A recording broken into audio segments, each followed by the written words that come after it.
I'm happy to be here. Thank you for having me. Waves 96.3 FM. Welcome again. Right. Thank So, you. tell us a little bit about yourself. Deandra. Who is Deandra?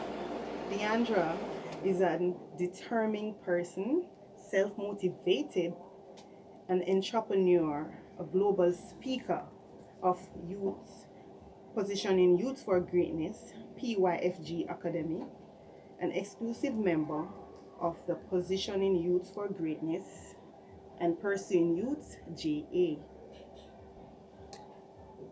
A big title there. Yes. Right. And what factors shape your identity? Well, the people you spend your time with, who coaches you, who you are coaching, friends you hang out with, the books you read to empower yourself and to renew your minds. You got to ensure that all these that you are surrounded by are positive people, positive things. You think positive and do positive things because it will make you or break you.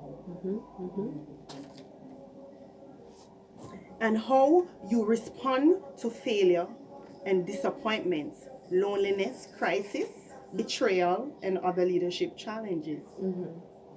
You know, back then, I had set some goals and they didn't get to come about.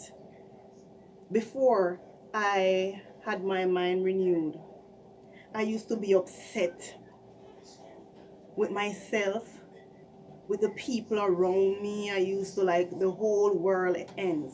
But then when I get on track, when I started to keep the company of positive people, then I realize something different.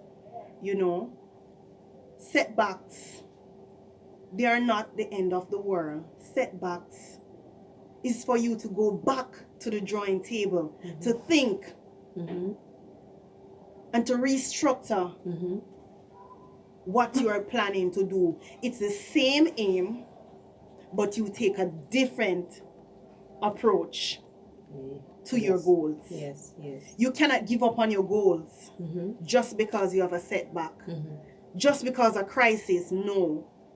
This is where you go before God. Ask Him. Say, God, look at what has happened. Remember, all things are possible with Christ. So if you seek Him, He will give you the willpower. He will renew your mind.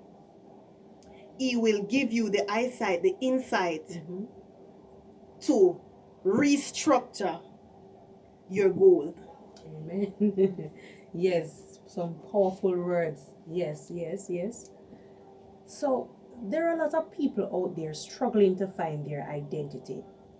Now, Miss Smith, take us on a journey to your discovering your true identity and what steps you took. There is so much to say. Stop. Yes, we're listening. We're all listening. Interested. Oh my God. Well, back then, let me tell you, I used to search for myself. I have done so much things. Growing up in a background where you come from a Christian background, my dad a pastor. You know, when I was growing up, I only go to church, from church to home to school. I wasn't street smart. I didn't know anything about outside. I didn't even used to go to parties. I couldn't go to parties.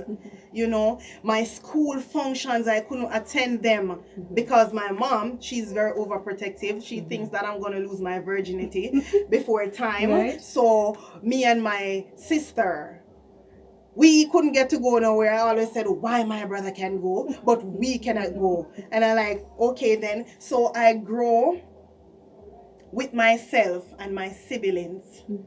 I do have a lot of friends because I'm a people person, but I'm always within myself.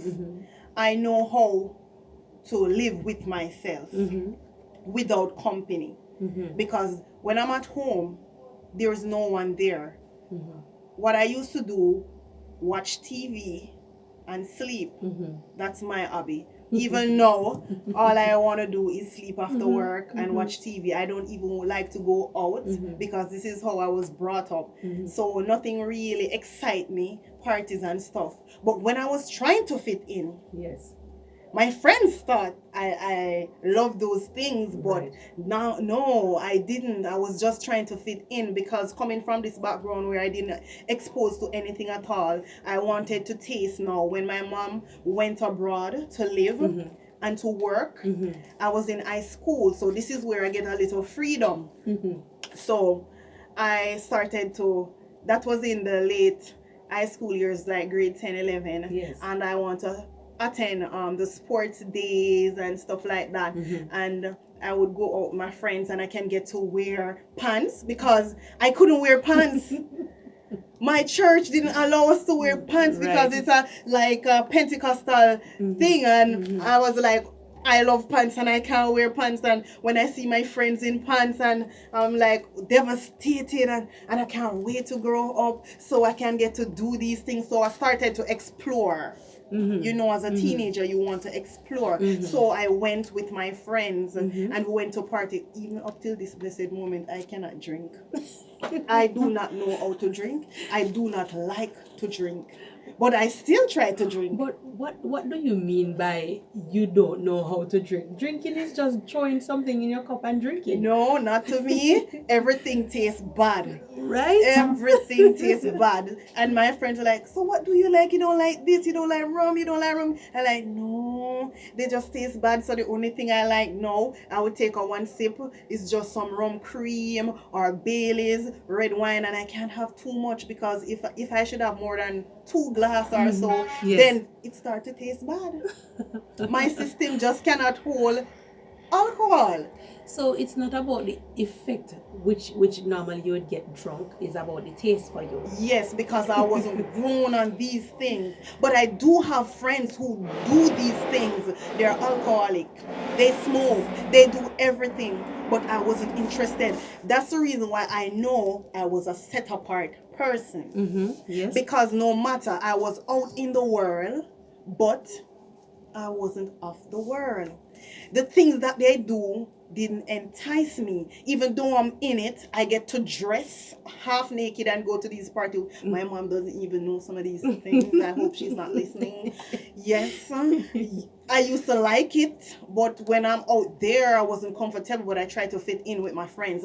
I remember even at times I cut my hair off and I put it in different colors, and I remember my dad came and said, don't you see you're searching for your identity? Yes. And I would get upset and I'm like, what the hell is this man talking about? No, you don't see that. I just, what's going on now? And I just, you know, but it wasn't like that. Right. I started to do piercing, you know, because I pierced my ears multiple times. I did my nose, I did under my lip, and then I have to remove them because afterwards then the conviction comes. And I'm like, why am I doing these things? Yes. I remember one night I was home and I was saying, I'm so tormented with all these piercing and these different color hair and all of that. I'm like, what is happening? And then I said, no, God, something is wrong with me because I can't think straight. It's like I was being possessed. And I just get up and I just rip everything out. I remove every piercing, and that's when I could have come straight. I didn't know what it meant back then about identity because I was searching for mine. I wanted to fit in with my friends, but I wasn't born to fit in with them. I was born to stand out. My friends recognize me. They recognize my potential. Who am I? But I didn't recognize who I was until when I came back to Christ. That's when I know who I am. That's when I started taking charge of my life. You see, what these young people need is a connection with Christ. From you have a connection with God, you will know who you are.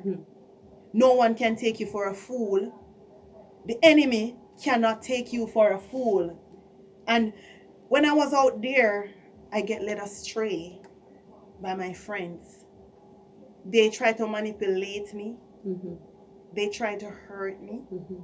They try to do a lot of things Mm-hmm.